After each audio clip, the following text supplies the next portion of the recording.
Rolling. It's time for Build Your Own Stand-Up Paddleboard. I'll be your host today. Oh, that's me. I'm also the board builder. Well, feel free to drink a choice and smoke whatever you want to smoke. Be hanging out here today. Oh damn, here comes that logo. Yeah. Come on. There we go. Alright, here we are. We're looking at the board. I'll pan up to the nose to show you all the weight that's on this. You saw it in the last episode. Now the nose has so much rocker in it that I actually had to come up from the floor and get the nose as level as possible, because if you try to lay the board flat, the bricks are just going to fall right off of it. It's got enough rocker in it. Now in between the bricks, I placed some cedar door shims. They always come in handy for so much stuff. That'll keep your bricks from marring up the wood.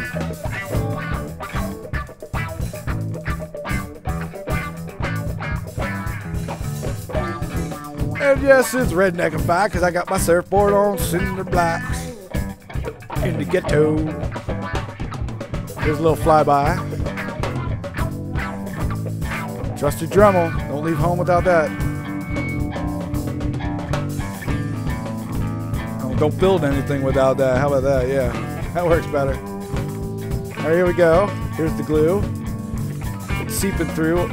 And what I did, I took the glue and shoved it up in there with a paintbrush. And you gotta just put some glue on the paintbrush and then just force it up in there, just like that.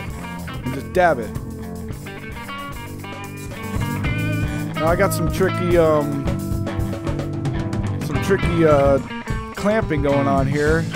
Because the board's so rounded, you need to get pressure around that corner.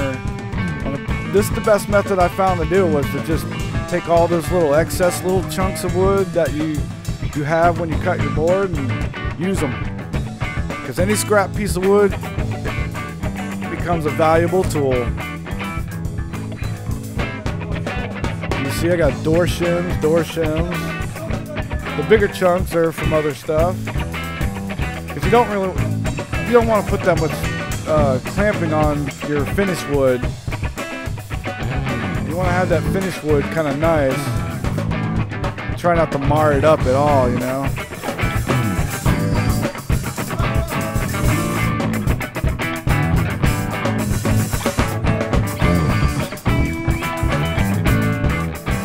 Now I use this little overlap piece right there. Just like on the last video. I think I did that on the last video. It's been a while since I've seen it. Sorry, folks. You're going to take your take the next piece of wood, slide it right up in there. Oh, and of course I got to get rid of this glue spangy right here. Break out. Yeah, as you can see, you always get that. You can't really get around it, and you have to get rid of it. Unless you lay down one whole sheet, which I've seen people do. They just lay down a whole sheet, which I don't have enough bricks to lay down a whole sheet. So here we go. I'm going to break out my trusty Dremel with a drum sanding tip on it. I'm using a dull drum on it. Dull drum. Yeah. I'm using a dull drum on this.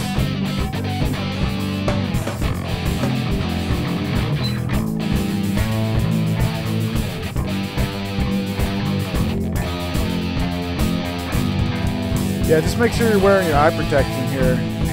That glue tends to fling off that drum in all sorts of crazy directions. You never know what's going to happen.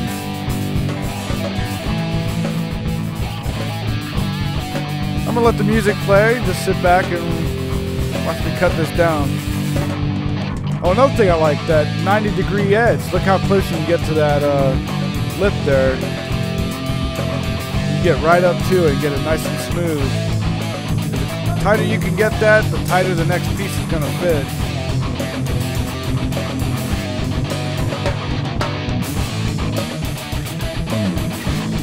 Yeah, the biggest pieces, I usually check it with my thumb, see if I can just pull it right off, but if that doesn't work, you have to use that Dremel.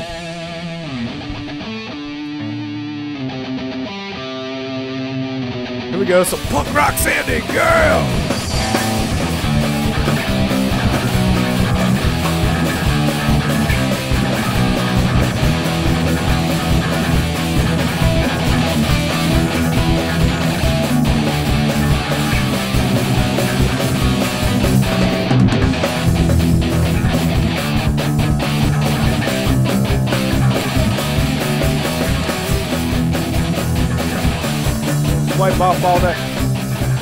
Wipe off all the crumbs. Be good to go. Alright, now this is after I glued it and blocked it. So it's on all nice and tight. I've already ground down the maple to fit.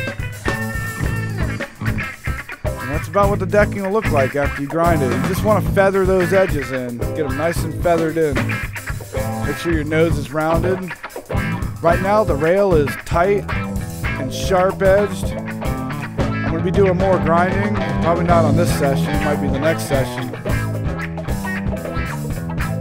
But we're going to round the rails, give it a nice contour, because if you want to try to surf it on a wave, you want to have those rails rounded until the last third of the board. Right back here, the last third of the board, you want to keep it kind of sharp, so you got a good control surface in the back to help it pivot.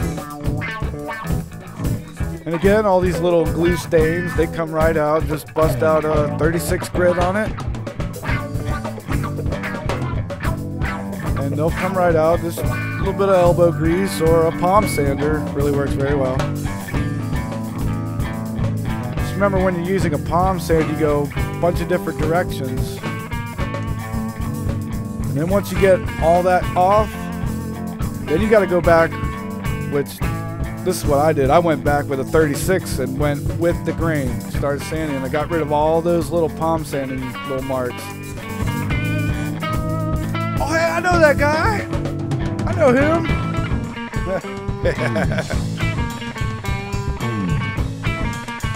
Yeah, just checking it over. He man it up, y'all. There we go. You see all those new holes? That was my weight loss program.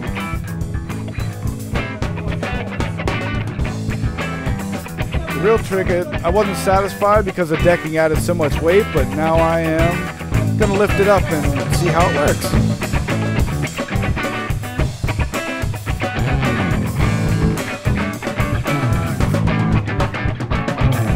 Yeah, just He-Man it. There you go. Oh, it's so light, I'm gonna start dancing.